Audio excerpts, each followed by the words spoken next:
Welcome, everybody, tonight here to USA International Speedway in the Thunderstruck Super Series Wednesday Modified Series for the Bash Brothers 125. As we are about to get underway qualifying, my name is Zach Wetstein. I'm here tonight with William Paisley. How are you doing tonight, Will? I'm doing pretty good. Looking forward to some modified tours here at USA International Speedway. Unfortunately, the track was torn down a little bit ago in real life, but luckily we are here on the simulator, which means that we kind of get to let it live on for I guess the rest of time, which is pretty cool, and it's always a pretty fun track. So looking forward to it.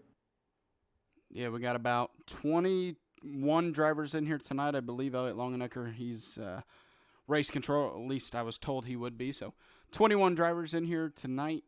And that is going to give us at least an interesting heat race because we will have to leave someone out, unfortunately.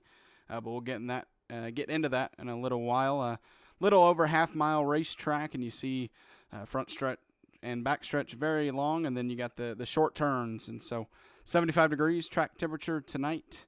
Obviously, you see it's nighttime out, so pretty cool track for these drivers and that race surface. We are under qualifying, like I mentioned, so we're going to head over and we'll watch some of these drivers who haven't at least put their laps down yet. We're on Jeff Paisley right now, just out of coincidence. So we're going to start with him. That's looking like he's wanting to do that high line out of 4, which is actually not a bad idea because he can gain just a little bit of speed out here at this track because it's a bit wide. It does look like he ends up pushing it just a bit too hard entering, though, this turn 1. So he's going to have to definitely just make it count here on a second lap, and it's looking like he's going to try to stay a little wide just to do that. Yeah, that first lap, not great into turn 1, so he's going to try to make it better this time around. He was fastest in practice, so going to look to replicate that time as he gets loose in the backstretch. And that means he's going to have to most likely participate in our heat race. He did lay the first lap down, so he does have a lap counted, but he's already back to 14th. And we'll see a couple more drivers yet to qualify if they can knock him out and get themselves into the main race. Harold Rothery in the 71, he's putting down his first lap right now. And like I mentioned, we have 21 drivers, and I'll explain it just in case there's anybody new to the Wednesday night broadcast. We're going to field 20 for the main event, and so that means if we have more than 20, we're going to have a heat race, which we do here tonight. We have 21 drivers. Well, not more than 20, more than 15.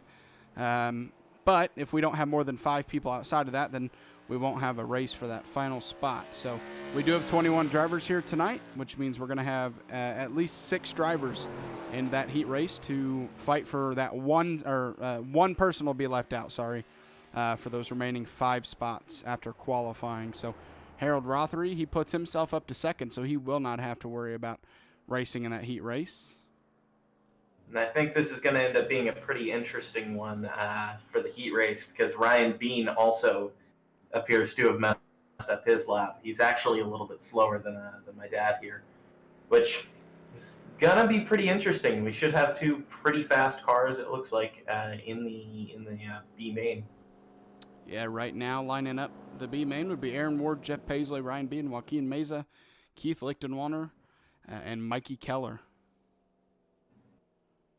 So we are going to take a quick second to look at the schedule for this series as we're winding down to the back end of the schedule as we're here at USA International tonight. And then we got 3 races, Stafford Motor Speedway, 5 flags, and then we're going to crown a champion at South Boston.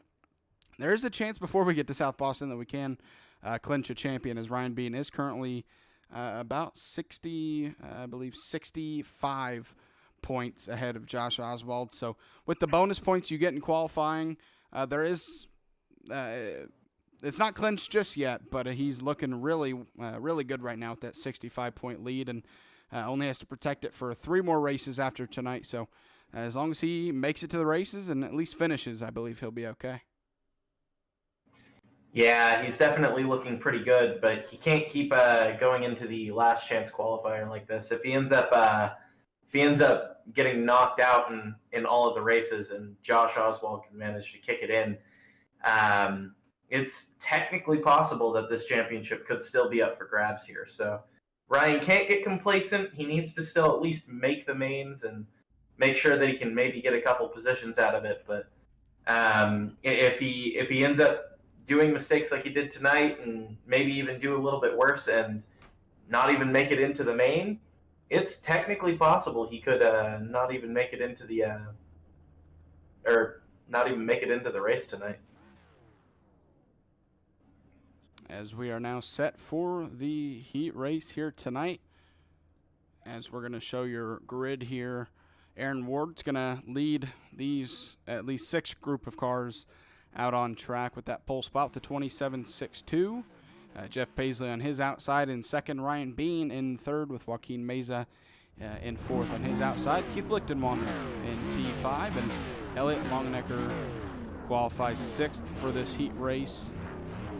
And Mikey Keller 7th, but like I said, Elliot Longenecker, not sure if he is going to race, so that'll leave Mikey Keller to gain a spot here for this heat race, which since we do have 6 drivers in this heat race, that means 1 driver is going to be left out, and right now that would be Mikey Keller.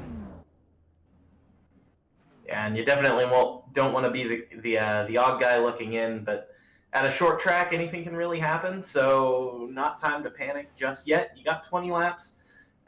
You should be able to make at least 1 pass in that time, so wouldn't be too terribly worried just yet, but it's definitely not an ideal position to start in. Yeah, thankfully for these drivers, we haven't had too big of fields for these heat races, and so, I mean, you know, we haven't gotten to the point where we've had 10-plus people in these heat races, and that's honestly for the better of these drivers, because if you start 10th and you need to get up to 5th in 20 laps, that can be very difficult. So tonight, Mikey Keller, he sees that spot right in front of him, so not too far back, and like you said, not too difficult to pass one person, but we'll see what kind of speed Mikey has back there, and we're off and rolling and ready to go racing here.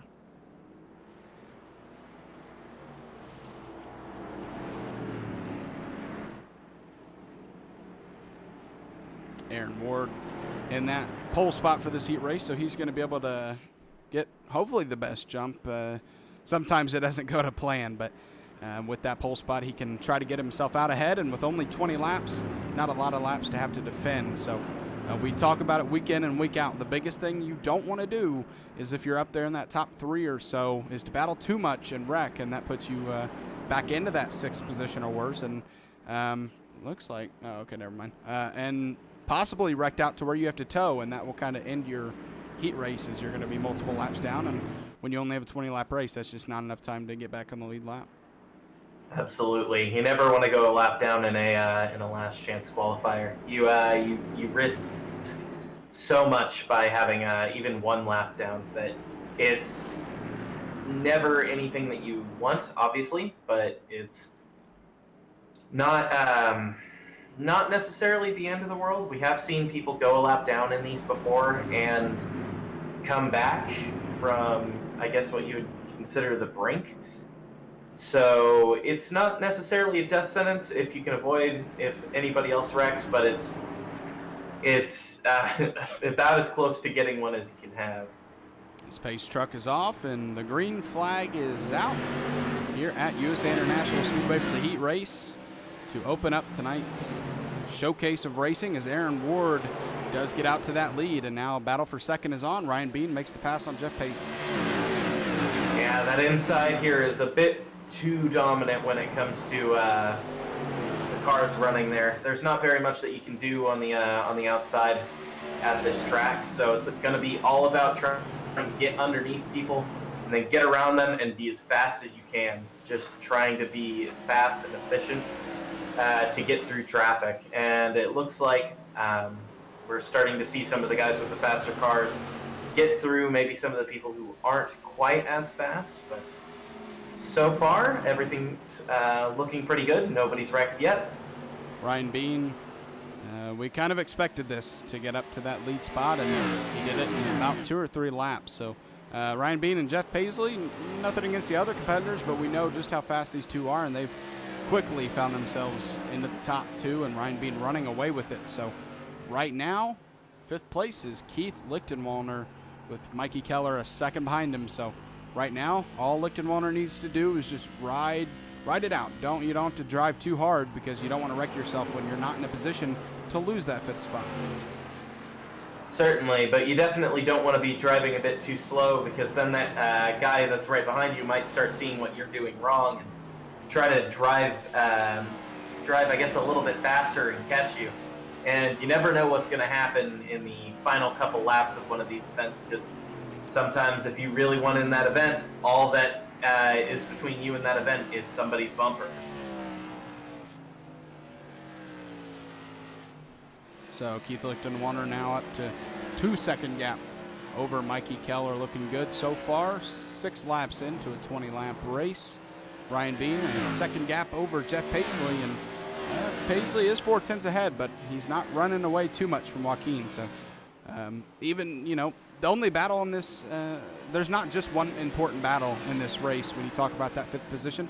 There's also the battle to get yourself in the best position you can for that main event. So right now, Ryan Bean would start 16th, Jeff Paisley would start 17th, and 18th would be Joaquin Meza. But obviously, if Joaquin Meza goes and makes a pass on Jeff, then he would start 17th. So we talk a lot about that 5th spot and how you don't want to get knocked out of this race and not into the main event, but you also want to get as good of a position in this race to put yourself in a good spot to start that main event.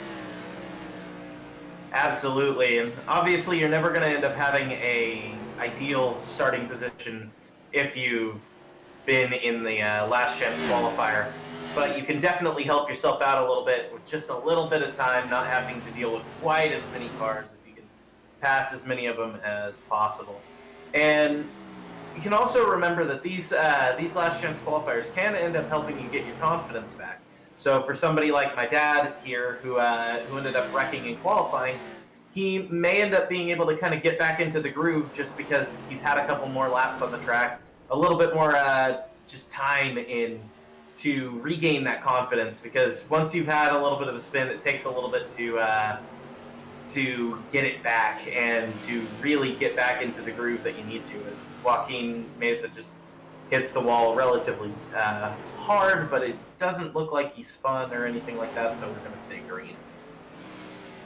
Ryan Bean, who I talked to Josh Oswald before this race, and I was talking about how we've been close a couple of times, but we have not had a heat race winner win the main event as well. And man, with Ryan Bean being in the heat race and leading dominant right now, and looks to win it in about 7 laps or so, it's easily probably the best candidate to try to do that for the first time, because he has 4 wins on the season, like we talked about. He's in the lead in the points. So if anybody's going to win the heat, start 16th, and win the main feature, it could be Ryan Bean. Yeah, Ryan Bean's been lightning quick all season, and being back here is a bit of a shock, but I mean, we could end up just seeing quite the show tonight if he has the card that I think he probably does. So this is going to be very entertaining, just to see him try to make his way through the field. And my dad here, I think it'll be pretty entertaining to see him try to get through the field too, because he was fastest in practice. I know what kind of speed he usually has. The only question will be whether or not he ends up getting bit by Lady Luck again tonight. And yeah, I think it'll be a pretty interesting one. Running order right now in this heat race: Ryan Bean, Jeff Paisley, Joaquin Meza, and then there's Aaron Ward in 4th, Keith Lichtenwalner 5th, and Mikey Keller actually has pulled off the track. So Keith Lichtenwalner sitting pretty in that 5th position, knowing he's going to, as long as he doesn't do anything out of this world to wreck, he's going to be in that main event, as Mikey Keller actually pit 6 laps ago. So that top 5 is pretty secure now.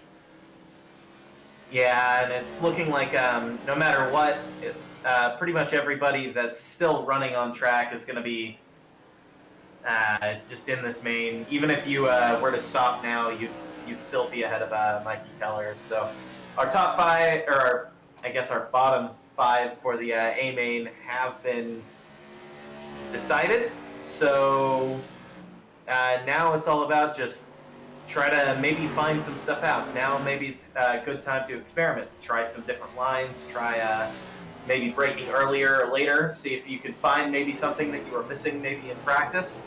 And yeah, just basically treat the last 2 laps, I guess, that we have here as sort of a very small practice session, and see if you can find anything.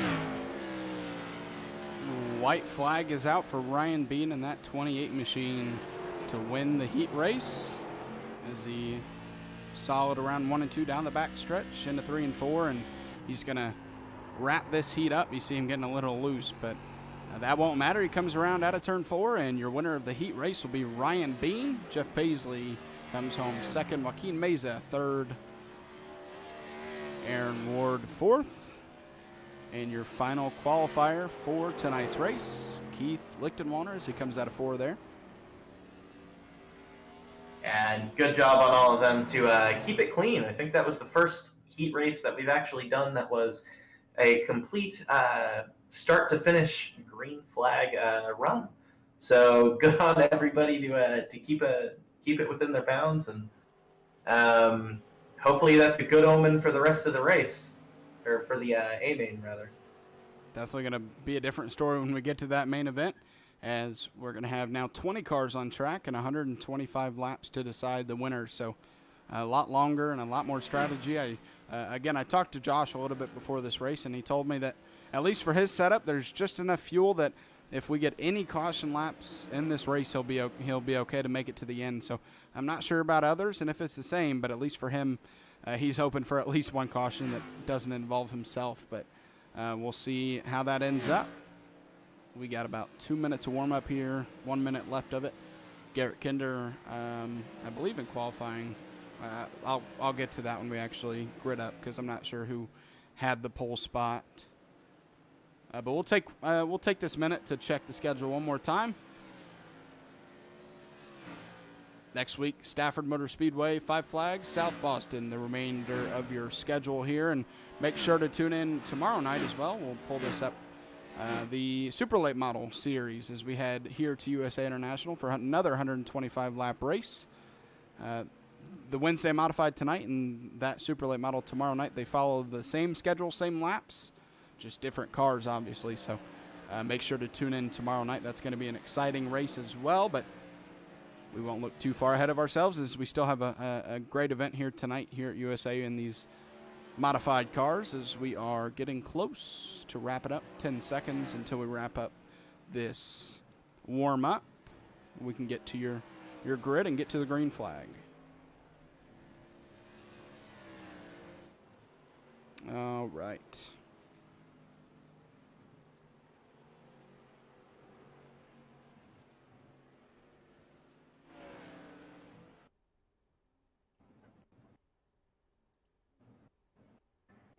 There we go. All right. Here is your grid for the main event here tonight. Garrett Kinder does get the pole spot with a 20.016. Harold Rothery qualified second behind him. Third, Scotty Stevens, and on his outside, the 78 of Cody Boehm. Josh Oswald in fifth with Casey Kuntz on his outside in sixth. Michael Swink qualifies seventh with Kevin Dowd on his outside in eighth. And Rusty Modesty ninth, and William Griffith make up that fifth row. Next up is Brighton Danner in the number 227, then David Hall, the number 3. Then we have Rusty it switched it a little bit differently. Next we have Chud Bassett in the 04, Philip Manzo in the 44, starting in 14th. Starting in 15th, we have Jamie Tweed in the 138, then Ryan Bean in the 28. Starting 17th is Jeff Paisley in the number 7. Then we have Joaquin Meza in the number 42 in the 18th position. Then 19th, we have Aaron Ward in the 99. And starting last in our field is Keith Lichtenwalner in the number 168.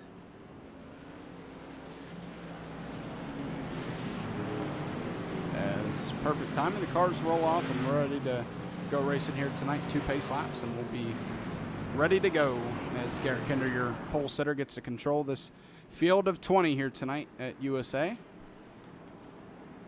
Garrett currently sitting third in points, too far behind to win the championship, but maybe going to try to catch Josh, but Josh is pretty far ahead as well. So trying to at least solidify his spot in the top 3 for championship points this season, and he can do so with a strong race tonight starting from the pole.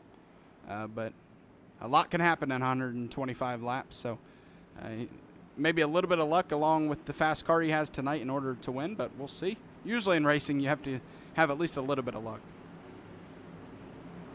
Yeah, you definitely need a little bit of luck to succeed, but for the most part, you got to try to make your own luck, which means going for those kind of moves that maybe people wouldn't necessarily expect, maybe being just a little bit aggressive, but trying to keep yourself out of the melee that is that midfield, lower field area, because when you're in that area, you're kind of leaving yourself to be a bit helpless, right? So the further up the field that you can be, the safer you're going to be. Pace truck pulls off. The green flag is out. Garrett Kinder, Harold Rothery leading this field to turn 1. Who's going to win the battle for the lead here early on lap 1? That outside line is keeping up with the inside line, and contact for the lead. Contact. And that's one way to definitely get the lead right there. That's going to give Harold Rothery the lead. Now Garrett Kinder in third, going to have to hold off, or I don't know why it's showing him. Showing him in second for some reason on my scoring screen, but he's in what looks like third. I would assume it's just that it hasn't updated for the next lap yet. No, mine's live, so I'm not sure. I believe that is Harold. Oh, that's Cody Boehm. Okay, so Cody Boehm is your leader right now. Harold Rothery, don't know what happened there, but it's showing him a lap down right now, and I'm not sure why. Yeah, that's a little interesting, isn't it? I've never actually seen that before. I believe he was supposed to have qualified pretty well, right? Yeah, he qualified. But it's showing him that P2. Yeah, now it's showing him in 20th, a lap down. That's unfortunate. He should be leading this race at the moment. Yeah, that's what I was thinking. At least in second, right? Yeah. Yeah, Cody Boehm in the lead right now, and I'm not sure why, but we'll try to get that figured out. But Cody Boehm, he's going to take advantage of that early contact, and he takes the lead here early on. Ryan Bean, who started 16th, already up to P10, with Jeff Paisley, who started right next to him. He's up to P13. He started P17. So these drivers starting to find their way up the field, as now Ryan's working on the back bumper of David Hall here, and plenty more ahead of him. Yeah, and I was thinking that his car was going to end up being a rocket ship. He's been fast pretty much every single race, and I'm assuming that he just made a bit of a mistake in qualifying. But he's finding his way through the field really fast now. Scotty Stevens with an issue. Oh, and it looks like a couple people met a wreck there.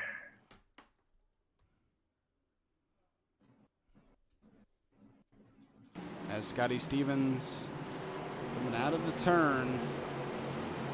Oh, Harold Rothery gets loose and knocks him into the wall, and big contact to the O2. Man, that motor was about to go up in the smokes. That's unfortunate for him, and I think that actually kind of just hurts Harold pretty bad, because he was already stuck a lap down for no reason, and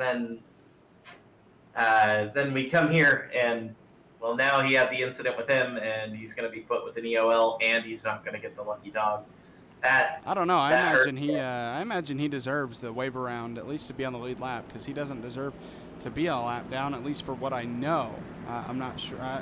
I've never seen that to where they start second and they are somehow a lap down. So I do feel like he should get that back, and it looks like they will give it to him. So definitely deserved, in my opinion, because started second, and for some reason it put him a lap down in 20th. So weird start to this race. And it's not like he didn't grit up or anything. He was on track and everything. It just, I guess iRacing decided that he needed a bit of a handicap today. So maybe he knows something that we don't in terms of speed, but we'll see. Definitely going to find out after the race, that's for sure. Yeah, I feel for him a bit there. That's unfortunate. I don't know if anybody has answers for what happened there, to be honest with you. Yeah, I can't say that I've ever seen that in like an official race either. iRacing did just release a quick new update today, so I don't know what they could have done in this update to cause that to be a glitch, but it is, because I've never seen that in my 5 years on iRacing. Yeah. You know how it is sometimes with updates, it can be kind of like one step forward, 2 steps backwards. But that's why they update it every week, and I'm sure that if this is a new issue that's starting to show up, it'll get fixed pretty soon. I don't know. That looks like 4 steps back. I've never seen someone grid up and be a lap down. That's definitely something new. We're gonna have to see if iRacing, because I don't know how many people that glitch is gonna show up with, at least in other leagues and stuff, but it definitely needs to be brought to iRacing's attention if it is an iRacing deal, because, you know, maybe if Harold had a previous race where he wrecked too many times and was given an EOL, then obviously he would start second and then he would be put to the back. But to be put down a lap down when he's showing in second, not any penalty that I know of in iRacing.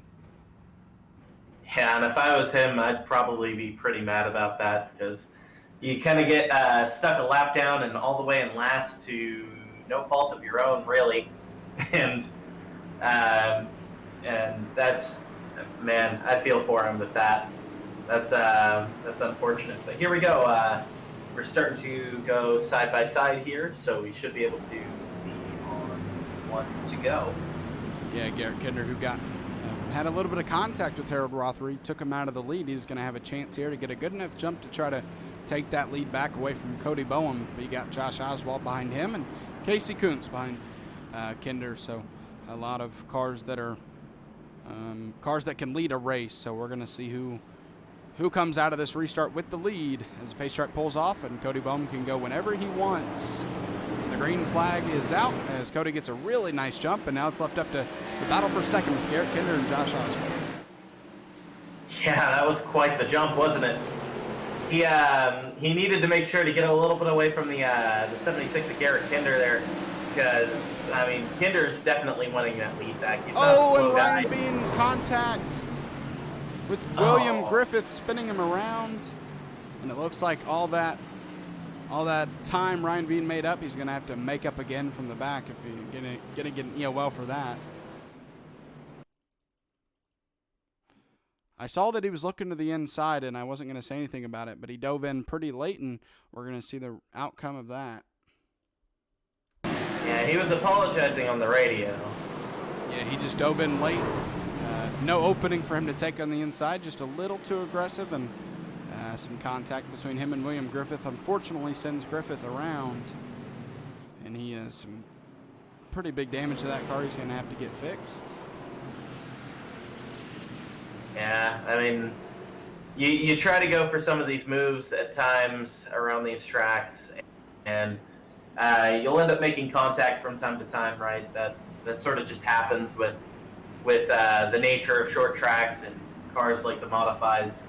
But unfortunately, these cars are a bit twitchy, so when you make that kind of contact, especially with where he did, there's no real saving it there. So unfortunate for William Griffith, but if there's any consolation, Ryan did get an EOL, so that's a bit of a setback for him as well.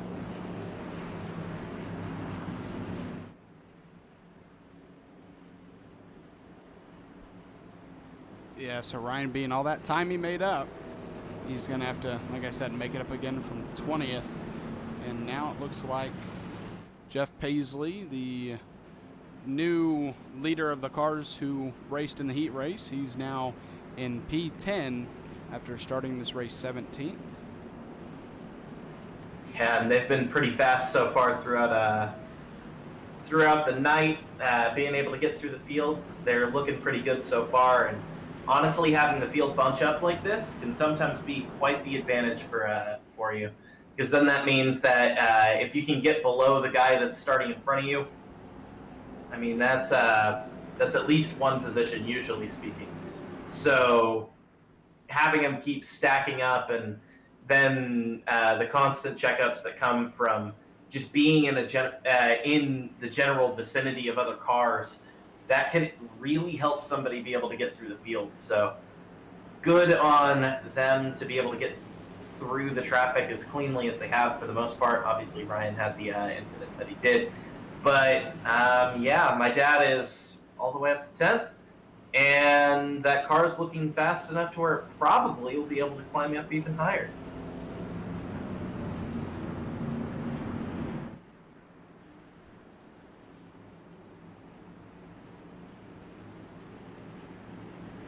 Sounded like 11th place just got a little bit of a hit to the rear as we go green.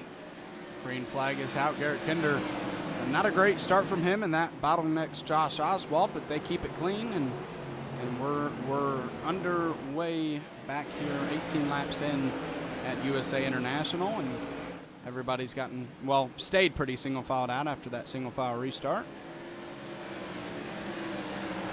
Rusty Modesty peeked to the inside on Casey Coons, but with no luck, so he'll have to try at least another turn later. Yeah, and it's all about setting up the guy that's in front of you to try to get him to have somewhat of a suboptimal line, right? So if you can get him thinking about you, maybe drive just a little bit more defensively, that can definitely mess with their heads, right? So if you just like fake going to the inside without doing it and just keeping them looking at you, you'll force them into an error, and that can sometimes be very advantageous for you. Ryan being up to 18th right now, working around Keith Lichtenwalner, but it's going to take at least, no, he gets past him, so now he's going to work on Philip Manzo to the inside. Aggressive move from Ryan Bean as he's going to look to make another pass on this lap. And at this point, I think he's thinking that he's just got to go, because we're already 22 laps into this race. He's got 100 more, which on paper sounds like a lot, but we're at a short track, so that's not really all that much. So he's got to be thinking, I got to go. If I want to have any chance at winning this, I really just need to be able to get past people as quickly and efficiently as possible. And he's definitely doing that right now. That car is clearly very fast. He's been able to make passes around the high side and the low side. And he's just going to keep plugging his way through the field. And who knows, if he can keep up the pace that he has, he very well could end up being there towards the end. Joaquin Meza, he's another driver who raced in that heat race. He finished third behind Jeff Paisley, and right now he is behind Jeff Paisley in P10, a second behind Jeff, who is in 9th place. So two of our drivers who raced pretty close together in that heat race, racing fairly close in this main event here tonight. Jeff Paisley working on the back bumper of Kevin Dowd. Not to him, but he's trying to track him down and get into that 8th position if he can. But right now, Cody Boehm, your race leader, currently 8/10 over Garrett Kinder, and Kinder just barely in front of Josh Oswald for second. Yeah, and he's been pretty fast out there in the lead. If we keep having these green flag laps, though, he may end up running into a bit of lap traffic, and that can always end up throwing in a bit of a factor here if they're not quite wanting to let you go for whatever reason, but maybe they want to keep their lap, or they maybe just don't notice you in time. That can always throw a bit of a wrench into the situation, and maybe get the cars behind you like Garrett Kinder to catch up. So not quite out of the woods yet for Cody Boehm, but he's definitely looking really strong right now. That car is fast, and he is out front sort of just dictating the pace of the race. Yeah, Harold Rothery, who unfortunately had that glitch at the beginning of the race. He's currently in the 13th position behind Chud Bassett. He's actually looking pretty strong here. Going to look to the inside as Chud Bassett actually kind of gives up the spot. Maybe just saying, hey, you're faster, I'll give up the spot and keep rolling along here. And he might have to give up another spot as here comes Ryan Bean, who we know is fast. So we'll see how long it takes him to pass him. I wouldn't think very long. And that's nothing bad against Chud Bassett. It's just Ryan Bean's a really fast car. Yeah, that car is just looking on rails right now. And we know that like Harold Rothery has a really fast car because he qualified second. And Oh, and a wreck. oh, David no. Hall and Kevin Dowd make contact, and caution is out.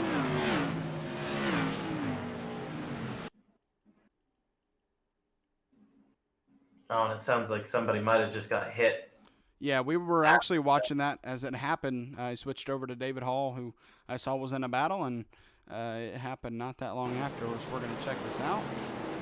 David Hall comes down the track and just, well, actually, it kind of looks like he came down and Dowd came up, and they just both met at the same place. So let's take a kind of behind the car look and kind of confirm what happened. Oh, yeah, I think Kevin Dowd honestly went up more than David Hall came down, but we'll see how. I really think that was just a racing incident, and they both kind of met in the middle, so we'll see how Racing Control deals with that. No. The 227 of Brighton Danner was just rolling along, and unfortunately, Dowd just came out on track right in front of him. And you always got to be careful about re-entering on track, or you could end up just completely ruining somebody's night like that. And unfortunately for Kevin Dowd, he's going to get a bit of damage for that, but it's really, really unfortunate for Brighton Danner because, I mean, sometimes there's just nowhere you can go when that kind of thing happens. So definitely for Kevin, I would say that he probably needed to wait just a little while longer there to let everybody go and be as safe as he could, because the caution was already out for you. You weren't going to go another lap down, or a lap down rather. So it's just better to wait and just let them go, and then you'll get your chance next run. As now, who knows exactly what kind of performance that number 90 of Kevin's going to have with that damage on the side. Whether or not iRacing has determined that that's going to be engine damage or not.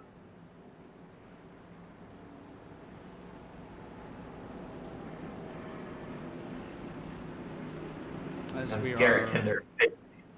33 laps into a 125 lap race here tonight. So a couple of cautions here early, but as we've seen before, a couple cautions early doesn't mean that we'll necessarily keep getting those cautions, as we've had plenty of races where we have those early ones, and then it kind of smooths out the second half of the race. Yeah, and it's been fairly clean so far overall. And the incidents that we've had have been mostly what I would consider more racing deals than anything.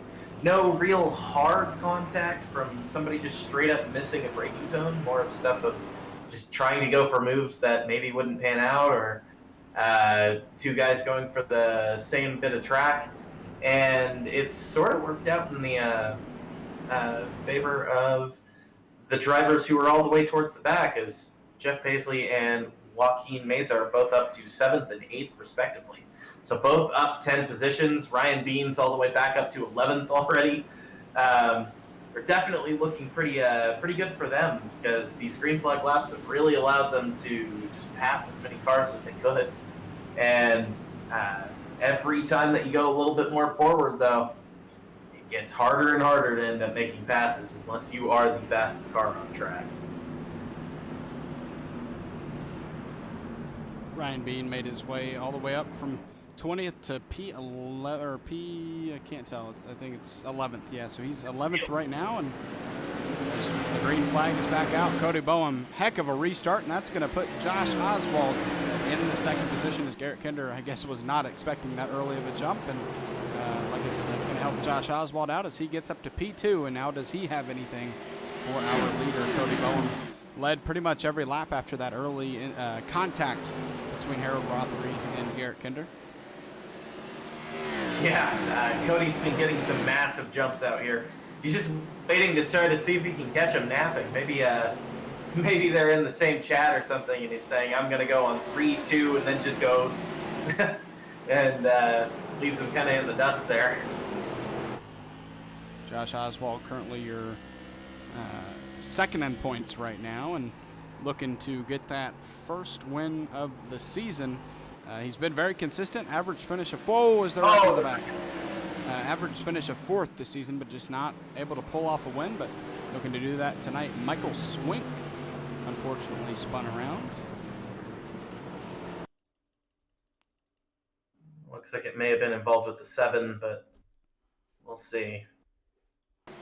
Diving into turn 1. Swink goes up a little bit, and just contact from the 7 from behind. So we'll see how race control judges it, but that might be EOL worthy, as he did. Michael Swink didn't really do anything wrong there. Jeff Paisley just maybe just a little, I mean, it was barely contact, but he did dive in just a tiny bit too hard and cause that contact. But we'll see how race control is going to look at it. They have given him the EOL. Even though it was little contact, it is consistent what they've been doing tonight. So. Yeah, it's been consistent. Whoever ends up having the contact from behind tends to be the one that they give the penalty to. So, while the decision to give it is maybe not what everybody would agree with, it is consistent with what they've been doing. So, I would say that at least the law is being used equally, right? Yeah, absolutely. Cody Boehm over here thinking, man, I'm getting such good jumps. I don't want to have to keep doing it, but with that quick caution, he is going to have to do it. But he's executed very well so far on these restarts. But Josh Oswald now to his outside for the first time, and we're going to see if Josh from the outside can judge how or when he's going to go on this restart. And Garrett Kinder, who's been stuck on the outside, now he gets the chance to be behind our leader and maybe get a little bit of a better jump. Yeah, and looking at the incident just a little bit closer, it does appear to be that there was a bit of netcode that actually caused the incident. While they were definitely getting close, there was no actual contact made, and I don't actually think that there really would have been. So, unfortunate for all parties involved, but not much that they can really do, it would appear.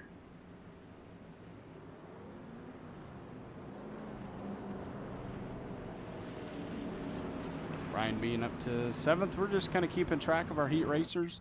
Ryan Bean up to 7th. Joaquin Meza, he's up to 9th. He started 18th, so a good run for him. Aaron Ward, he started 19th behind Joaquin, and he's up to P10. So we have 3 of our heat racers into this top 10, and Jeff Paisley was one of those people in the top 10 until that wreck. So a lot of our heat racers doing a really nice job here tonight. Keith Lichtenwalner, a solid run for him so far. He's up to 15th, started 20th. So those are your racers from the heat race a little while ago. Yeah, they've all had really pretty good runs here, and every single one of the guys that were in the B-main so far have had pretty good runs tonight. Looking at Ryan Bean, he's all the way up to 7th now, which, I mean, basically at this point it's almost like he has been there the entire race, right? Starting up here in 7th, now he has a real shot at this, I think, for going for the win tonight, which would be absolutely spectacular. Absolutely. We haven't had a heat race or a heat winner win the main event as well, so he's going to try to change that. He's starting in the 4th row on the inside, back there in that orange, white, and black car. But right now, the orange car in the lead is off, and a great jump once again, and just like all the other restarts, he leads the battle to P2. Yeah, he's... Oh, and a contact from Rusty Modesty, and they keep it straight. Oh, man. If you're sitting behind them, what are you thinking? Are you thinking that they're just going to wreck, or... I'm thinking my day's over.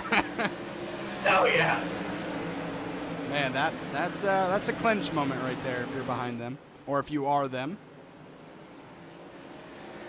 Yeah, good on them, though, to be able to keep it straight and keep it going, because that could have ended really poorly. Yeah, and we are still side by side for 2nd, and we're side by side for 4th as well. As Rusty, Oswald makes a little bit of contact, maybe. And we are still almost 3 wide. It is getting dicey up here in the lead. Contact between Rusty Modesty and Josh Oswald. And Oswald's going to lose at least 4 positions. And there goes Harold Rothery to the bottom. What is this restart? Oh, man. It's been a bit of a mess, hasn't it? Oh, my gosh. They're just managed to save it, though. Somehow, nobody has wrecked. Wow. That's not for a lack of trying, though. I'll say that. I mean, absolutely one of the most insane restarts that I broadcasted in the past 3 or 4 months is finally the caution comes out for something. I didn't want the caution, but man, we were begging for a caution there, or at least the drivers were, it seemed like, for a while. Yeah, and I don't even see what happened. William Griffith is on pit road, so I imagine that's where it came from. As he was actually just really slow on the backstretch. I don't know if he blew his motor. I'm really not sure. It had to have been, right? I think this started. Oh, wow. Yeah, let's go on board here. I think I finally found. Oh, yeah. It just blew up on it. Let's go on board. Just goes right there. I don't know if he had prior contact and just didn't go in. Didn't think it was bad enough, but man, I guess it was. He had to have, right? Because the engines don't usually just explode on Exactly. So, I mean, there's been some times where I've wondered if it's just going to spontaneously combust, but that one, I mean, the car doesn't even look damaged, so I'm a bit surprised, to say the least, that popped on Griffith. I'm definitely after this race, I'm definitely going to go take a look back at that whole, whatever you want to call that, because that was insane. Yeah, I mean, they tried to wreck about 37 times, and none of them did. That's good driving on all of them, really. I mean, that's probably the best little bit of driving across all of them that we've seen maybe in the entire series, just to be able to be that chaotic and somehow not wreck. Just wow. I can tell you one person who was enjoying that view, though. Well, maybe not view, but at least the relative was Cody Bowen, watching that relative and them all fall back because they were checking up. He was enjoying that, and maybe a little sad to see that caution because he had built up to over a second lead because of it. Oh, yeah. He's not too happy that the caution came out there. When you can get that field to do that right behind you, it's a really good feeling. Because then all of a sudden you have to work just that little bit less hard throughout most of the run. You've already built up your lead. Now it's just time to maintain and save a little bit of tire just in case. You never know if the lap car decides that he wants to start racing you, or if the guy behind you just all of a sudden finds some speed. It's always good to have that little bit of extra tire in there. And unfortunately for him, he didn't really get a chance to save it now, did he?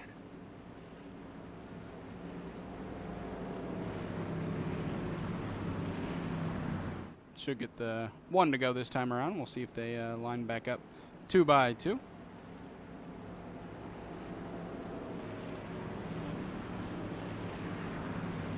They should do. Yeah, it looks like they're setting up for it. Cody Bowen, every single time these restarts, he just gets such a nice jump, and you got to think eventually maybe someone would sniff out what he's doing, but I mean, even though you do it time and time again, as long as you switched up here and there, just maybe not entirely different times, but just maybe half a second later than you usually do, or when you have recently, you can catch them off guard. Usually if I'm the leader, I try to see when second place is thinking I'm going to go, because they'll kind of creep up a little bit more forward thinking you're going, and that's kind of when I go. But we'll see what Cody does here. Is the pace truck going to pull off? And it goes basically almost instantly, and Garrett Kinder could not see it coming, and here comes Rusty Modesty for that P2.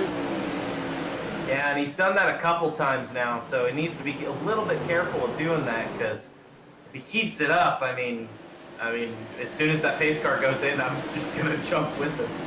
But, oh no, they're wrecking behind. Jamie Tweed, I see falling down, and that's going to bring out another caution. I was going to say, I would rather go sooner rather than later if I'm in that lead spot, just because the longer you wait, the closer to that iRacing green flag you are, and maybe a little bit easier to see when that leader is going to go.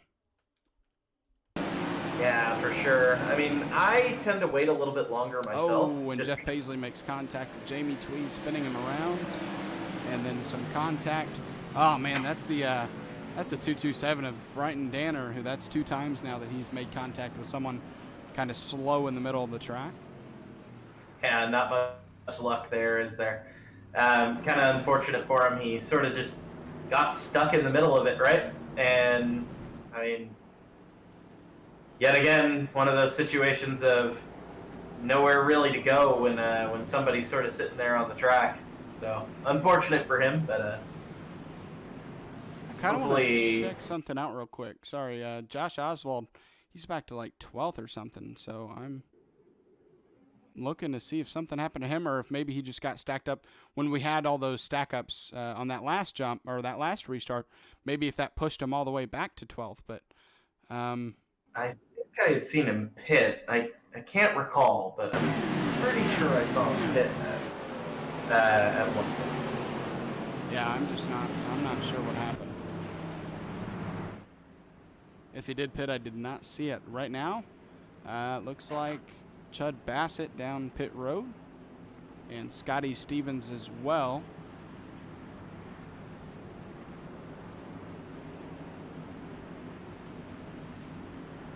Lap 56 of 125 while we're under caution. Just a quick shout out to Magic Mike Motorsports for sponsoring not only tonight, but the Super Late Model Series on Thursdays as well. Yeah, but surprising not to see Magic Mike here tonight. He's usually here for these races, but don't see him tonight. So whatever you're doing out there, hey Mike, hopefully you're enjoying the race that we're putting on, and yeah, looking forward to see you back here again next week. Joaquin Meza down pit road as well, so maybe he's starting to look at some fuel situations now as we're getting closer to halfway, and Joaquin Meza gives up that top 10 position to go get fuel. Yeah, I may have underfueled it a bit too much. This is why you got to make sure to go get that data for how much fuel you're going to end up using over the course of a race, right? Just always got to be careful with that. You can usually figure out about how much you're going to use in about 10 laps, and then just sort of estimate from there. So a little bit unfortunate for Joaquin. He must have put in just a little bit too low fuel, if that is indeed what he was doing and not just getting tires. But I didn't see the car go up on jacks, so I would assume it was just fuel.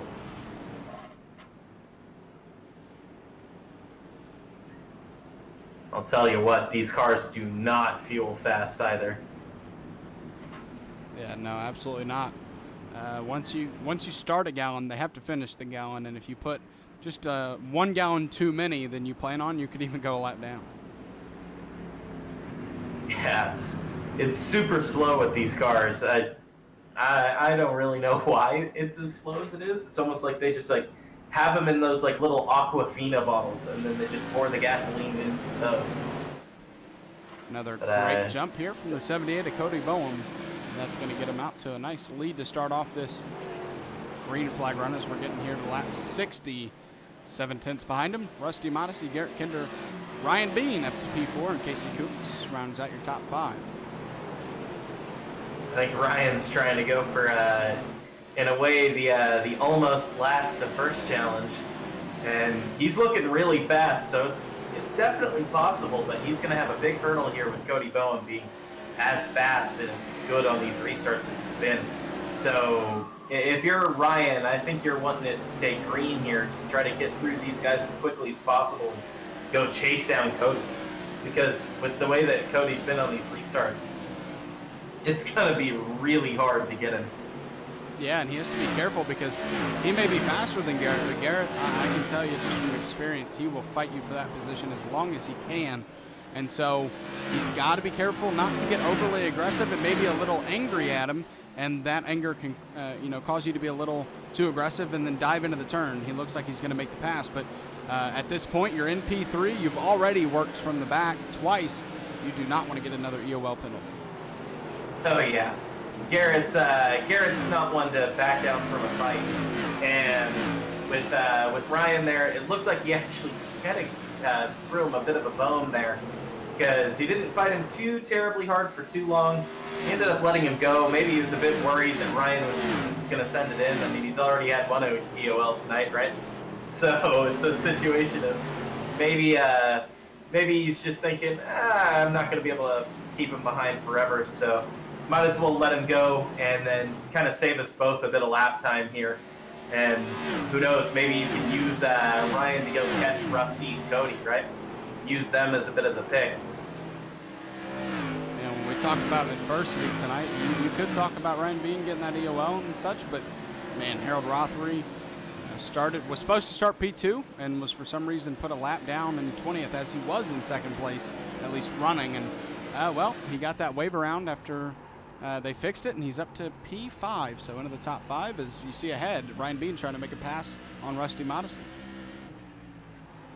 Yeah, poor Harold. I mean, I don't know what to say for him. That's just unfortunate with the way that this race started, but glad to see that he's been able to recover pretty well. Ultimately speaking, probably about where he'll end up finishing this race, anywhere from that top 5 to what is it, like top step area. I mean, he's been fast all night. That car's still looking pretty good. And, I mean, overall, I think he's actually going to end up sitting pretty well here at the end. Josh Oswald, he was in the top 3 a lot earlier. He's moved his way back up to 7th after he was back outside the top 10. So a lot of drivers here tonight maybe having to battle through their own adversity here at USA. And he's moved his way, like I said, up to 7th. And he started top 5. He wants to at least finish there. I know he wants to win, but at least finish top 5, at least for now, that's the goal. But a long way to go. We're past halfway now, but still a long way to go left in this race. And Cody Boehm, speaking a long way to go in the lead, but man, I always talk about it. The second half of the race always goes by a little bit slower than that first half, and it doesn't help when you now see Ryan Bean in second. Yeah, and I think it's been a little bit slower because everybody started to get just a bit more antsy, because once you get towards this end, you really got to put yourself in go mode, right? You got to make sure to try to get past as many people as you can, and that always ends up breeding cautions, and then cautions breed cautions. And that's how this ends up happening. But luckily, we've had a pretty good green flag run here.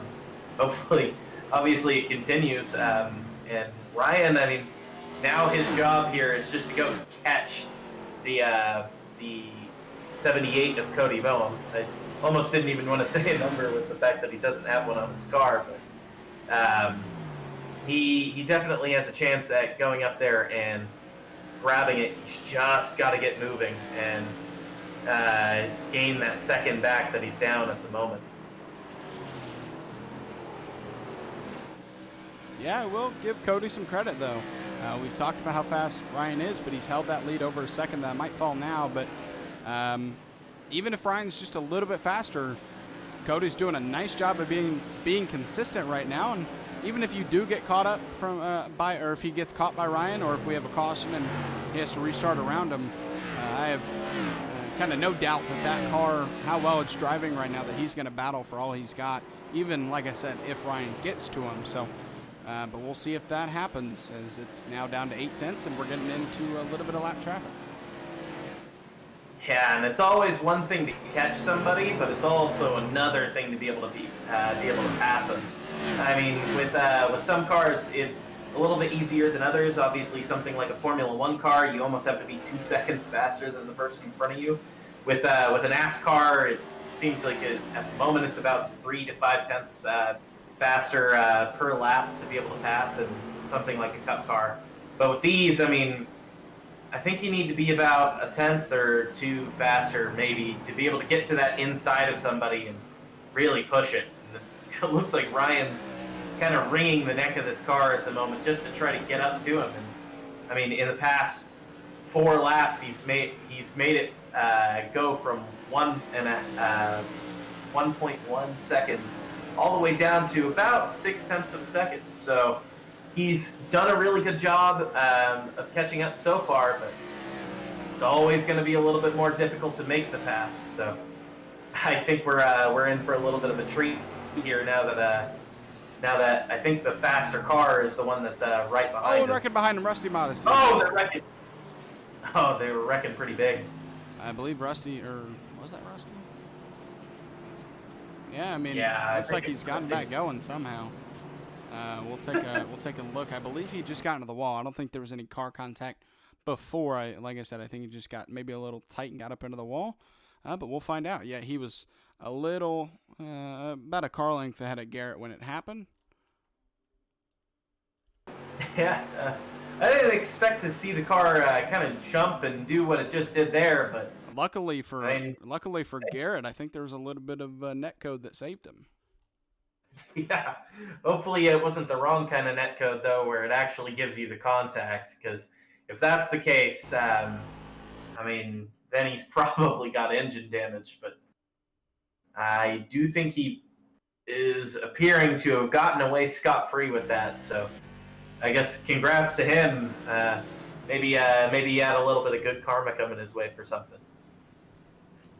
Well, that gap had gone from 1.1 seconds to 0.6, but now, obviously with this caution, we're going to have Ryan Bean starting right next to Cody Boehm in about 3 or 4 laps when we get the green flag back going. We're getting there. We're 45 laps out now, so we were just past halfway, and like you said, with these short tracks, these laps tick by very quickly, and getting close to 40 laps to go, and even closer to that, finishing 125th lap. Ryan Bean worked all the way from the back after that DUL, and Cody Boehm, he's had the pleasure of being up front really all race after that early contact between the other two drivers. So he's had that clean air basically all race, and hopes to keep it for the next 40 or so laps. Yeah, and I think the key to this one for Cody is getting that really big jump again. But with somebody like Ryan, who's used to being up there and fighting for the lead week after week after week, he's gonna know when people are gonna be wanting to jump. And Cody's been doing kind of the same thing every single time, just waiting for the pace car to pit and then immediately go. So if I was Cody, I think I would hold it for actually quite a while, pretty far into it right before the green flag, and then jump right before that. But we'll see what he ends up choosing to do here, because this is probably going to be the most crucial moment of his race.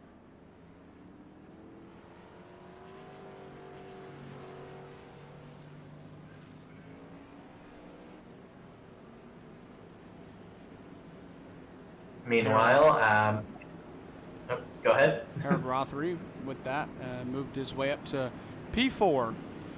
Another driver we mentioned with some adversity tonight. We'll take a quick look at our heat drivers. Ryan Bean, obviously the highest of them all, in second. We got Jeff Paisley in 8th right now. And then we have Keith Lichtenwalner, who is in 12th. He was in 15th not a while back, so he's done a nice job at getting closer to that top 10. And then we have Joaquin Meza. Looks like he's had some unfortunate luck. He's, I believe, a couple laps down, or at least 1 lap down. Yeah, he's 4 right now. And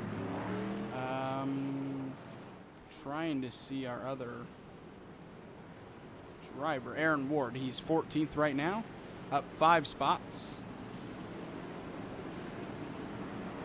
Yeah, for the most part, pretty good nights for everybody who started in that B main. Maybe you get a little bit of extra speed or horsepower from starting in that B main tonight.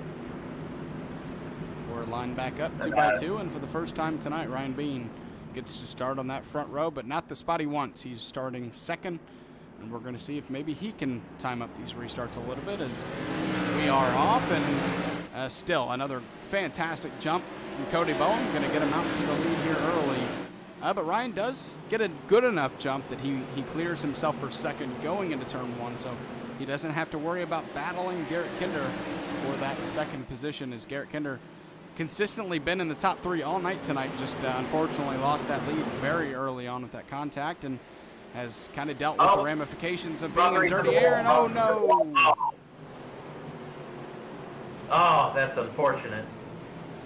Man, I was hoping for Harold Rothery here to be able to maybe get into the top three because I wanted to ask him about what kind of happened. And with how many laps are left, I mean, it's still possible, but I mean that makes it so much harder, right? Absolutely, he's going to go to the back now with that wreck. Not even EOL, just how big that wreck was. As Rusty Modesty, unfortunately, just wrong place, wrong time, and that's going to put himself a part of that wreck and to the back, really, unfortunately for him. And that'll bring out another caution here at USA, and oh, Jeff Paisley with some issues there. Yeah, he was trying to avoid the wreck and ended up locking up it looks like the rear tires, and the car just kind of pivots on him, and he ends up making contact with the inside wall. I mean, unfortunate for him, but ooh, that's big contact. Yeah, I'm a bit worried for his engine at the moment. I think he's going to want to pit, get that fast repair, and then maybe see if he can maybe get some tires out of it or something. But with the way that it is, you're probably only going to be able to get two before you go a lap down. So Philip Manzo going to get a lap back here with the free pass.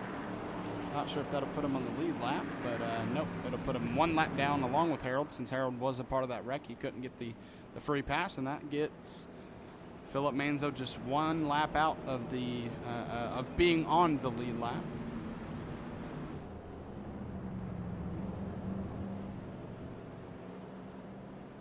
As basically everybody a part of that wreck down pit road right now. Jeff Paisley, Keith Lichten, Warner. I'm not sure if Keith was a part of it, but he was down pit road, and Harold Rothery, Rusty Modesty as well. We're all down pit road, just servicing their cars, and along with Jeff Paisley, just servicing their cars after that wreck, and maybe using a quick repair if they didn't already have to use one before. Well, I do believe Keith was already kind of where he was, and with all the way up to 14th being a lap down, I mean, why wouldn't you pit and take the free tires, right? So maybe he was just thinking that it was a good opportunity for him to maybe get an advantage on some of his peers here.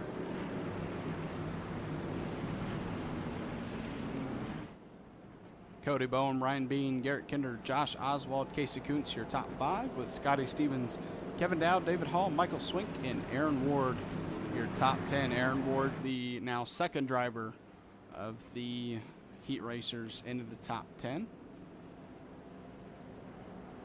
Jamie Tweed battling back after that wreck a little while ago. He's up to P11.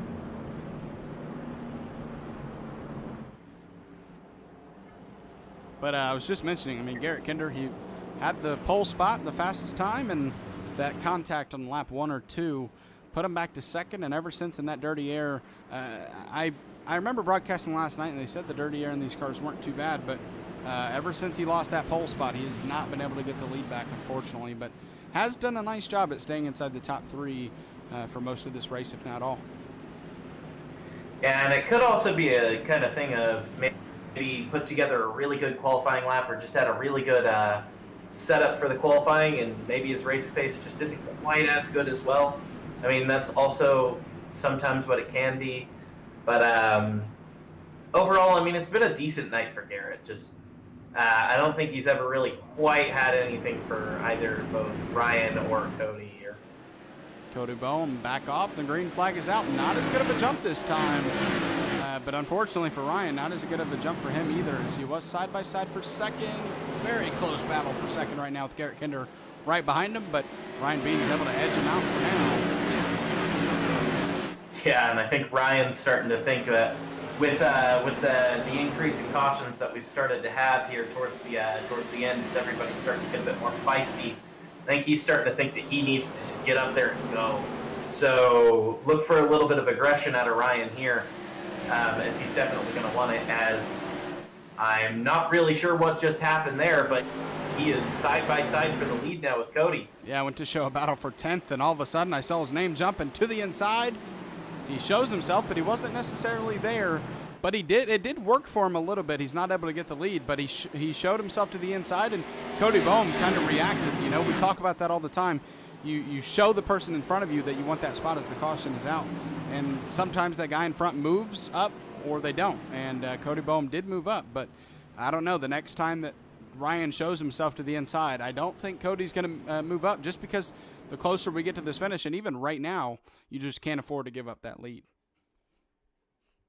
Yeah, and you may want to do an onboard with Cody with the corner that he just took, and why Ryan almost caught up and passed him there, because I mean, that was a ride. Fantastic work out of him to be able to keep that car from keeping it out of the wall and keeping it out of just completely wrecking it, honestly. Joaquin Meza was having a really nice run here tonight.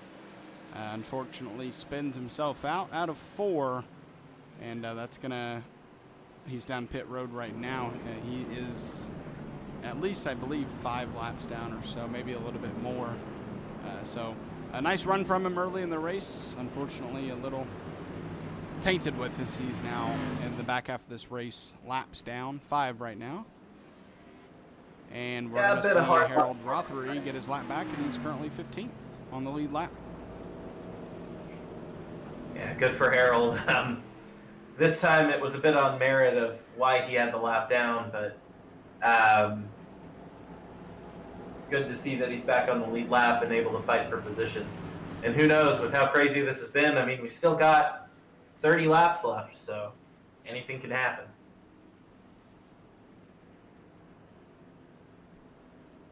Yep, 30 laps to go, and it looks to be about 28 to go when we get the green flag, as the lights are still on in the pace car. Or at least they aren't lined up 2 by 2. Yeah, Joaquin Meza is still down pit road. So lights are still on in the pace truck, which put us, like I said, down to about 28 laps to go when we go back racing or so. I think this will be... Sorry, go ahead. I was saying, I think that this will end up being a pretty fun ending here. With Ryan, he's definitely going to be a bit desperate for it, right? Because you always want to go for that sort of last to first challenge, and I think he was legitimately last at one point with the EOL. So I think he's going to be really wanting it tonight, because he's been first in quite a few of these races. He might as well be first in both the heat and this one too, right? I think that's what he's wanting to go for this time. These cautions really helping Cody out, though, because we haven't gotten too long of a run after that last kind of longer run where we saw Ryan Bean starting to catch Cody Boehm. And he's gotten such good restarts every time that, you know, the longer these cautions keep happening, obviously he's a racer at heart, so he'd like to at least finish this thing out green. But the more restarts we have, the more restarts he gets a chance to get out to a good jump. So we'll see if he's able to do so this time around. And you talked about it a little while ago. Ryan Bean wants to see some green flag laps so we can catch and pass Cody, just because it can be hard to time these restarts when you're in that outside line in second. So if it's going to happen, it needs to happen now for Ryan. And Cody, like I said, he's enjoying these cautions right now because he keeps getting really nice jumps. It's just the first one he doesn't get a good jump is when he's going to be like, dang it, I didn't want that caution. Yeah, for sure. I think for Cody, though, these cautions are definitely a bit of a godsend for him, because what happens right now is he knows that Ryan's a bit faster than him at the moment, I think. And all that he really wants out of this is just to make sure that he just keeps getting these good jumps, because the more that he gets these good jumps and everything, maybe even stacking up the field a little bit early on, the less and less laps that he's going to have to defend this, because some of the most tiring things that you can do in motorsports is defend a position, right? So he really is just hoping that he doesn't have to defend for too long, or I maybe... get behind him. Caution. Oh, no, and it looked like it was a big wreck, too. Keith Lichtenwalner, I believe, upside down, and still is, as you see. Well, I accidentally went to the replay screen, so you couldn't see it, but slid across turn 1 on his roof, and looks like maybe he came across Jeff Paisley's nose on the front stretch. Let's check it out. Yeah, just pinched him. Let's get a little bit of a more head-on view of that, just to get a better view, because that view from the stands was not good enough, as we'll take this view here. Yeah, I mean, what can you say? Car high. There was clearly a car there, and position wasn't given, and I mean, these things happen. Honestly, it might have been a bit of net code there. If you take a look, Jeff Paisley's car pushes into the wall, and Lichtenwalder is getting closer to him, but he never touches him in the way that Jeff's car reacts. Watch right about here. Yeah, that looks like some net code. I'm not really seeing too much net code, at least on my end, but it doesn't look like here. If we trying to get a better look at it, if you look at it doesn't look like the tire ever hits, unless one of those bars hit. It doesn't look like a tire hits him before he gets pushed into the wall. It could be that blue bar. I'm not sure.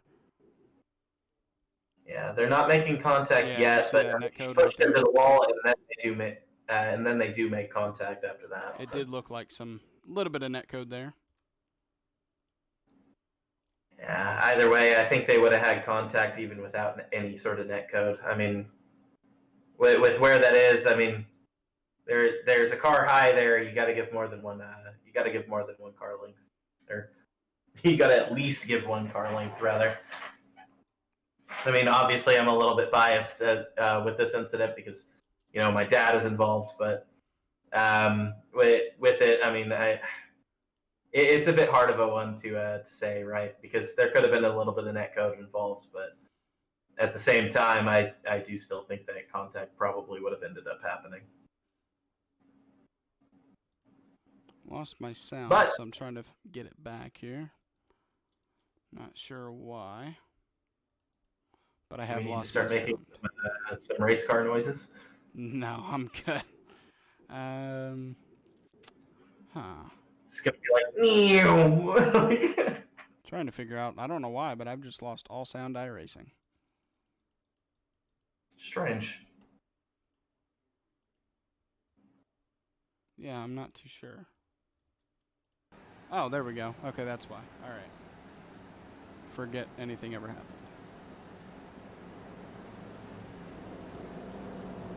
Forget anything ever happened. What happened there? What happened there? We won't talk about it. As Cody Bohm, with 22 laps to go and counting here, has the lead over Ryan Bean. Yeah, and these laps keep ticking down, and the chances just start going away from Ryan here, aren't they? With these happening, he really desperately needs the rest of this race to go green, I think, if he wants to have a chance at this. Because Cody's just been really good on those restarts. And even with these cars having more horsepower, I mean, they're still not super high horsepower cars, so just having that little bit of extra time where you're on throttle versus the other guy can make a huge difference. More so than in any other real stock car series. Well, here we go. Cody Bohm off. The green flag is out. And a really nice jump from Josh Oswald. He's going to contest for the second position right now. Or third, kind of just bailed out of it. I'm not sure what happened there. I think that was the battle for third, sorry. As Ryan Bean is in second right now. 20 laps to go here at USA International Speedway. Cody Bohm, your leader, led almost every single lap here tonight. But that doesn't matter to him as long as he leads that last one. I don't think how many laps he led will matter. But he's got a battle on hand. He's got to basically be perfect for 19 laps. Yeah, for sure. And it's going to be pretty hard because Ryan's got that car just, I mean, it's hugging the bottom probably more than I've seen most cars be able to do around here. It really looks like he's just able to hook that corner, and that is one of the most dangerous things to see behind you, because then you know that you have to hit your marks every single corner, or you very well could end up having it shot here of just, you know, losing a race just due to the other guy behind you just not missing. Cody does maybe gap him a tiny bit on exit. But that 28 car looks like it can dive deep into the turn and rotate through the center. It is doing everything well right now, but we talked about it earlier. Getting to someone and passing them are two completely different things. But he's looking fast right now as he's looking to the back bumper. But still, Cody Boehm doing a nice job at holding on, but 16 more times around for him to do so. Yeah, and I think Ryan's actually in a situation at the moment where he's just catching him right at the wrong part of the corner, right? Because you always want to start catching them on exit. So right before you're really starting to straighten out that field, that's when you're starting to want to catch them, because that's where you're going to be able to get your run down the straightaway. He's sort of catching him towards the center of the corner at the moment. That's starting to make some problems for him here, because he is a little bit faster in that center, and when you have that, I mean, not much that you can really do to get past them besides just maybe give them just a little bit of a tippy tap. Cody Boehm gets loose. Can that open the door for Ryan Bean? I've been noticing Cody, he's been kind of a higher entry into the turn, and that leaves the door open potentially for Ryan Bean to try to dive into the turn. But you got to be very careful there, as we'll take an onboard here with Ryan Bean out of turn 4. And, he gets loose himself, but somehow maintains that pace. But he cannot get to the inside of Cody Boehm, and now he has to worry about Scotty Stevens behind him. We have a 3-car battle for the lead here. I guess the question will be, will Ryan use the bumper to complete the last of first? Oh! He's not going to need to. And contact! Oh, no! And wow, Cody Boehm stays straight, and then, oh no, spins it out. Oh. He had the car straight, but on the higher RPMs, looks like he just spun the car around. Yeah, and there was no contact from what I could see between Ryan and Cody. So I think Cody sort of just got on that apron, got loose, and he barely came up touched the apron. Yeah, and then it looks like Scotty may have gotten a little bit of contact with him. I didn't see any contact between him and Ryan, so unfortunate for Cody. He's driven a fantastic race all night. It's a bit of a shame to see that car kind of end up having the spin that it did. But, I mean, these are kind of the crazy things that can happen in racing, right? One moment you're leading, and the next you're going through pit road having to repair some damage. Yeah, and you can't really blame Scotty there. He just nowhere to go for him. Yeah, car gets loose right in front of him on exit and nowhere to go. So he should maintain that second position, and now he has a shot at the win here tonight with Josh Oswald in third, Garrett Kinder fourth, and Kevin Dowd fifth. Oh, no, you absolutely can't blame Scotty for that. I mean, what do you really want them to do, right? When they're having the big checkup and everything like that, you're not First off, you're not expecting them to have that checkup in the first place. Then also, with him trying to catch the car, he ended up staying a little bit lower than you would expect coming out of the corner. I mean, for Scotty, the only thing that he can really see in that situation is Ryan's bumper, right? And so when he sees that checkup, he's going to run a little bit wide himself. And, well, unfortunately for him, Cody was right there. So you can't really blame him for it at all. That's a complete and utter textbook racing deal. So I wouldn't expect any sort of penalty to come in for him for that or anything. Just unfortunate for him, really, that he was even there to make the contact.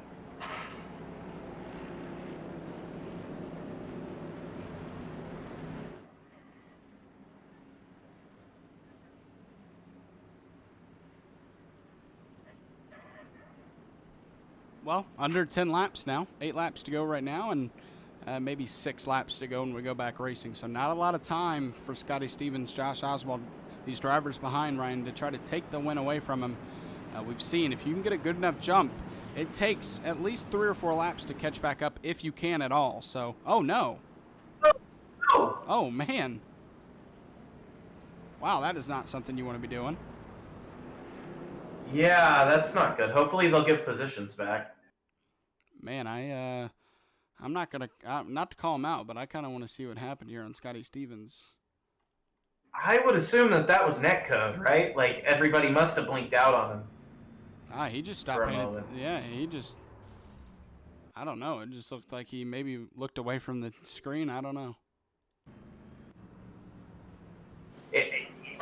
I mean, I've seen it in races, and I think I've even done it to a couple people before, where the connection just like completely cuts out and you can't see any cars, so you don't really know what's going on. Honestly, in those situations, the best thing that you can do is just try to be as consistent as possible and just hope that they kind of leave some room for it. But it looked like he sped up just a little bit, and that ended up causing the contact. So hopefully neither of them have any damage. But I mean, that's if it wasn't any sort of net code, I mean that wasn't particularly good. We're back racing with 6 laps to go. Ryan Bean, your leader. A battle for second now between Scotty Stevens and Josh Oswald. Close racing as Oswald looks to beat him out of the turn. He will. Maybe 5 laps to go. We'll see if he beats him into this turn. But Scotty Stevens doing a really nice job of battling, but there's only so much you can do on that inside line. And we're all single file it out now. All Ryan Bean wants to see from here on out is green flag and obviously the white flag and checkered, but no yellow. Yeah, definitely not. Because every time that you have one of these yellows, you run the risk of potentially something happening. Whether it could be you stepping on your own feet or whatever, or stepping on your own toes rather, and spinning the tires coming out and wrecking yourself, or just something crazy to end up happening that ends up messing you up. But luckily, it's looking like everybody is being kind of patiently aggressive, I would say, around each other. So they're all giving each other pretty good room. 2 laps to go here at USA International. Need to collect that white flag before caution, and nope, there's the caution. Oh no! Cody Boehm in the grass with some issues. It seems like tonight's sort of just going from good to bad to worse for him now. It would seem. It looks like he's going to be a victim here as well. I think it happened in front of him. There goes Harold Rothery, a stack up. And actually, I'm not sure anything happened to him. He just got in the grass. It actually was behind him, the spin. Trying to find out who spun around. Couldn't tell. It's the 99, I believe. Yeah, the 99 of Aaron Ward. And unfortunately for our race leader, and fortunately for the guys behind him, we are going to have at least one more restart here tonight.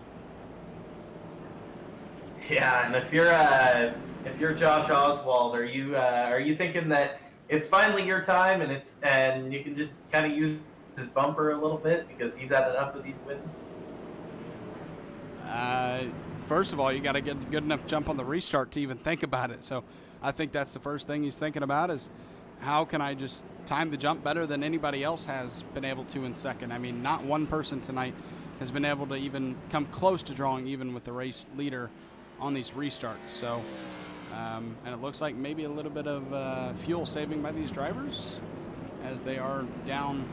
Not very much banking on the front stretch, but there is a little bit. And usually you're going to see these cars go on flat surfaces to save some fuel, but they aren't in the turn, so I'm not sure. But, yeah, Josh, he's really got to concern himself, first of all, about that restart if he wants to be anywhere near Ryan Bean. Yeah, he's got to get a really good jump, and then after that, that's when you can start making some decisions, right? You can either try to just outpace him. I know that Josh has fresher tires than Ryan at this point with him going down pit road. So, I mean, there is always that possibility that he has a chance to just come up and pass him just from the fresher tires. But like you said, you have to get that jump, or you're just going to be kind of stuck there, maybe even fighting for third.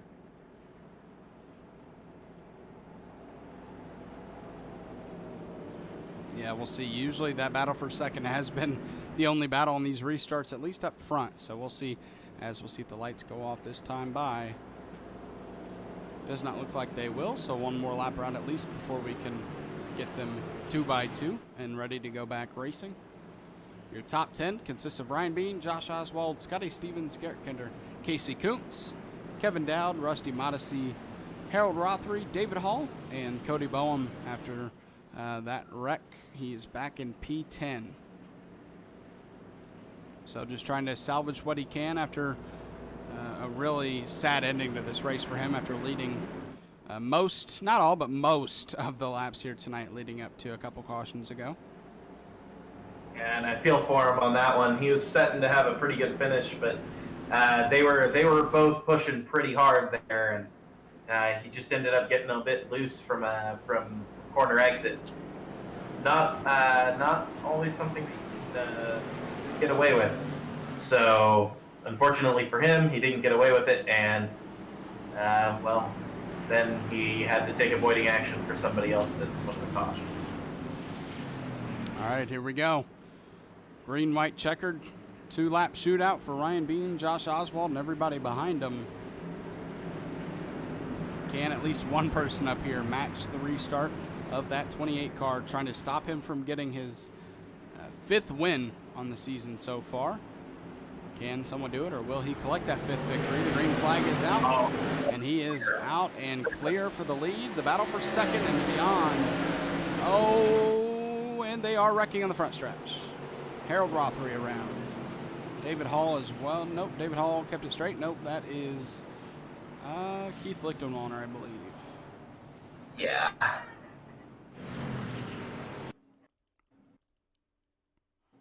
And I don't know if you can check for me, but I believe we would have at least 2 green, white checkers in store. So if that is true, then we will have at least one more. This will be our last green, white checker. Looks like Harold Rothery thought he was clear, and David Hall was like, nope, you were not clear. And Keith Lichtenwalder just catches the very back end of that. Yeah, a bit unfortunate there. Looks like Harold Rothery's been kind of involved in a lot of stuff after he got up to the top 4-3 area, and then, I mean, once he ended up having that contact that set him back, he sort of just kind of been getting caught up in a lot of these incidents. So unfortunate for him. It's looking like the rear end of his car has been used a little bit as well. So hopefully next week it'll end up going a little bit more smoothly for him.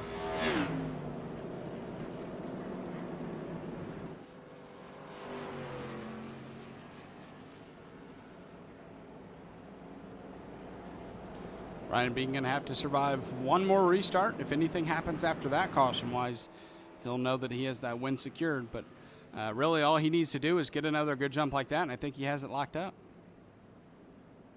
Yeah, I mean, that was probably the best jump that he could have gotten right there. And now, I mean, with this one, you may almost want to stack it up towards the end just to see if you can try to get them to stack up and maybe cause a caution, so you don't even have to have the chance of fighting for it. I mean, obviously you want to finish things under green flag, don't get me wrong, but it can be a valid strategy if you're a little bit concerned about the guy behind you.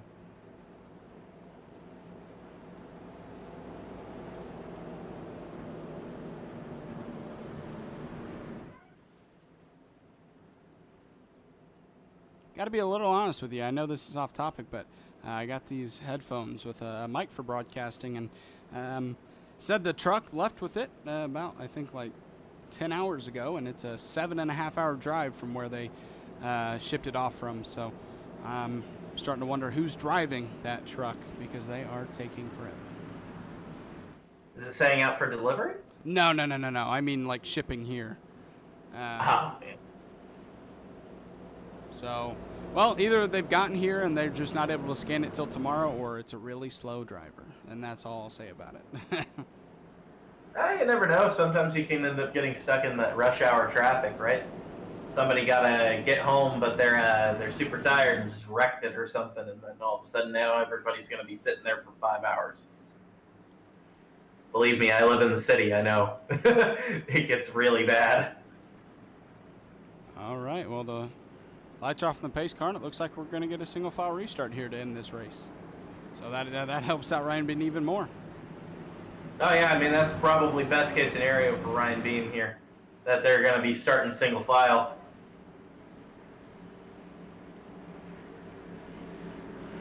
All he needs is a good jump and not to make a mistake himself, as we're coming to collect the last restart of the race and collect the green, white, and then checkered, as Ryan Bean, your leader, started in 16th, had to deal with an EOL, and now in the lead with 2 laps to go.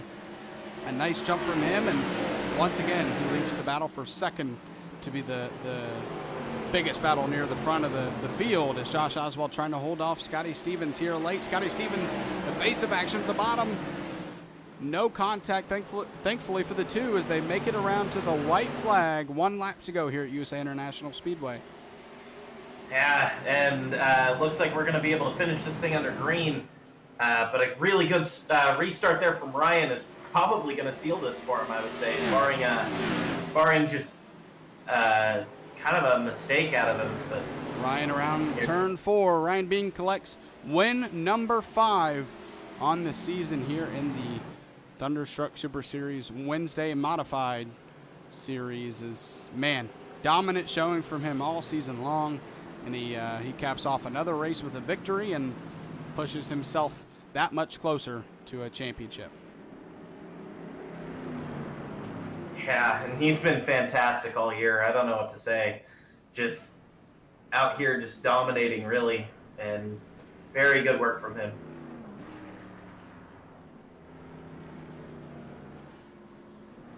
There we go.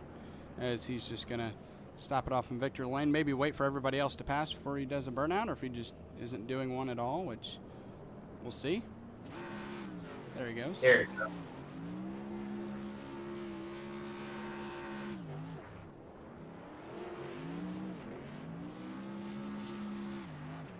Gotta say, love the new smoke model. Yeah, absolutely. Makes it a bit more. You may not love it when you're behind a wreck, though. That's the only thing I'll say. Oh, believe me, I know from that All-Star race a couple nights ago. As Ryan Bean parks it in victory lane there. And that will lead us to our interview with Mr. Bean, as we're going to go and pull him in here. He is not a... He knows what it's like to come to the broadcast booth every night for these modified races, so we're going to get him in here. Hey, Ryan, Zach, and Will in the booth. You got a copy? Yes, sir. What's up, guys? Man, well, win number 5 on the season, and I'd say, honestly, out of all 5 wins, that's the most you've had to work for one, because usually you're up front and put yourself in a good position, but unfortunately, maybe just a slip up in qualifying, and you're the first person now officially this season to win a heat race and win the main event as well. Take us through your mindset having to start 16th. Yeah, qualifying, my first lap, I kind of just got a little loose, and I kind of gave up on the lap, and then I just, trying to get heat in the tires and calm my head, and second lap, I did the exact same thing, but it was good. I knew I was going to have my work cut out for me. I moved up to the race fairly quick, and then I got impatient. I hit the 12, and I'm still a little sorry for that, and that was me just being impatient, and but luckily the car was just so fast, and luckily we were able to work our way around. My teammates helped me out a little bit, but yeah, it was just a good race overall for me. And we see you week after week come in here and just be able to absolutely cut your way through the field. So at this point, I guess I got to ask, can anyone or anything stop you at this point? I absolutely think so. There's a bunch of fast guys in here. I do get a little lucky, when the crashes happen. I'm able to not get in a lot of them. My teammates seem like they're always in them. If it's not their fault, they're getting collected, and I'm sure these next I think 3 or 4 races, it's going to be just as difficult, if not even more difficult. I think everybody's getting faster, and I just love the challenge. It's so fun. Well, congrats on your win again, man. It's been really fun all season to be able to see you do this. Yes, sir. Thank you, guys. You got any sponsor shout-outs you want to throw out there? Yeah, Williams Auto Group sponsoring me and my team at Front Row. My teammates at Front Row, again, can't do it without them. They're the best teammates I could ask for. Josh putting on this great league. You guys up in the booth. That's it. Have a good night. You too, man. Congrats. Thank you.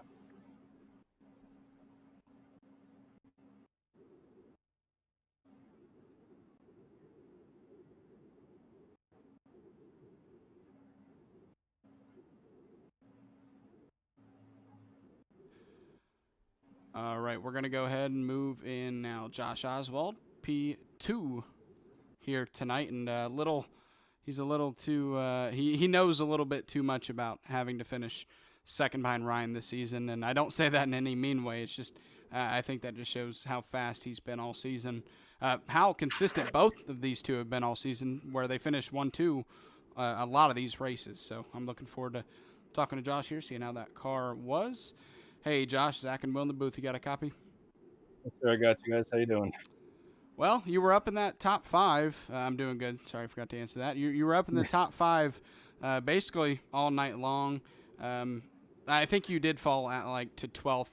I didn't see exactly what, but I think you might have pit, but you can answer that yourself. But really all in the top 5 all night long. Was that car consistent? Did it feel good under you to be consistently in the top 5?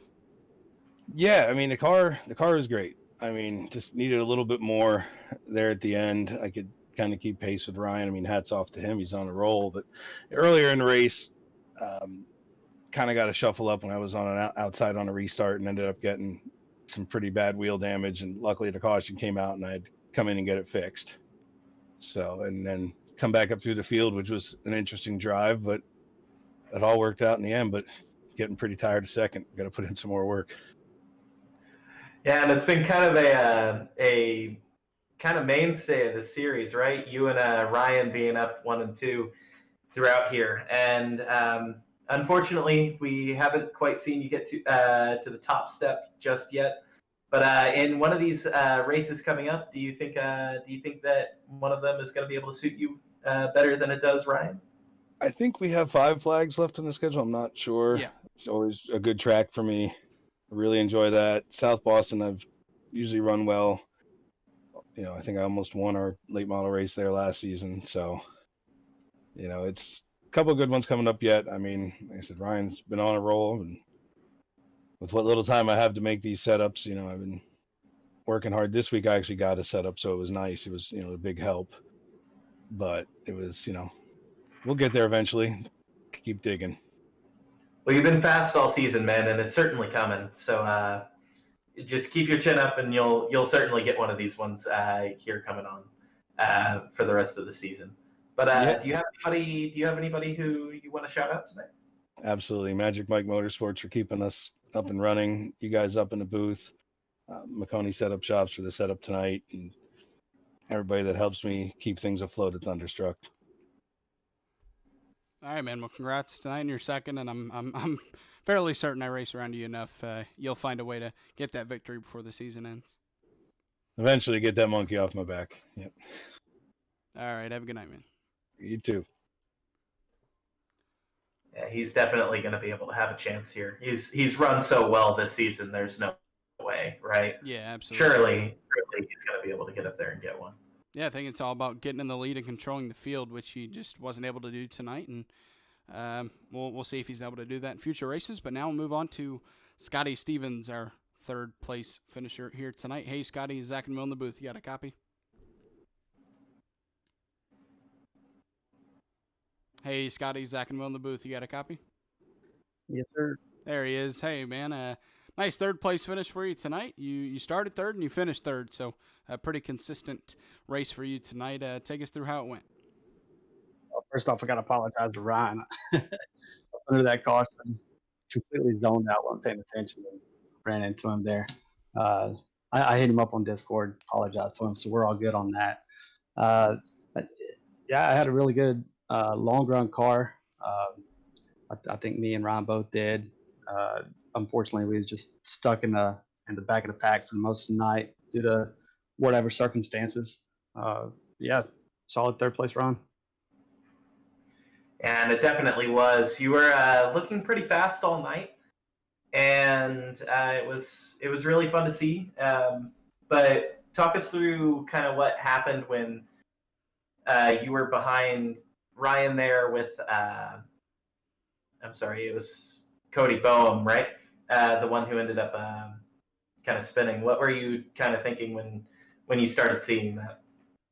Well, I was trying to follow Ryan. It looked like Ryan had a run to Cody there on the bottom. I was trying to stay glued to Ryan's bumper there. I don't know what happened to Cody. Looked like he may have got loose. I saw it happen, was trying to avoid it, went high, and unfortunately, I just ran right into him. Luckily, I was able to keep it. I was gonna say it was definitely a racing incident, man. You definitely weren't at fault for it. So, anyways, you did a pretty good job tonight. Like Zach said, you started third and ended third. So yeah, I guess you can consider it a pretty good night. But you got anybody that you want to shout out? Yeah, you got to hit up McConey Setup Shops. Brought them on board as a sponsor just days ago. Butt Kicker, and as always, 5 King Motorsports and Michael Falk over at MF Racing Designs. All right, well, congrats on your third place finish tonight, man. Thanks, Zach and Will. All right, and that will round out our post-race interviews. For some reason, it wasn't showing Scotty's details there. I'm not sure why. But that will do for tonight's race. Go ahead and pull up the results, and while I do, last thoughts on tonight's race, Will. That was quite a fun one, wasn't it? A lot of really good racing for the lead, which you don't always get, but we definitely got it tonight. And we had quite a few green flag laps, all things considered. So it was a really fun one. Definitely looking forward to next week. And yeah, I honestly we have to ask the question, can anyone beat Ryan Bean? And so far, I think the answer has been no. Yeah, he's been dominant all season long. 5 wins, like we mentioned, on the season. Josh Oswald doesn't show how many P2 finishes he has on the season, but he does have an average finish of 4th, at least before coming into the it's still average finish of 4th. So consistent all season long. It's just unfortunate that Ryan Bean's been a little bit more consistent in winning races. So looking forward to seeing these two and plenty others battle it out next week as we head to Stafford Motor Speedway. But make sure to tune in tomorrow night in this same league for the super late model cars here at USA International Speedway. Thank you for tuning in tonight. Hope you guys enjoyed this race like we did. But yeah, for tonight, Zach Wetstein, William Paisley in the booth. Have a good night.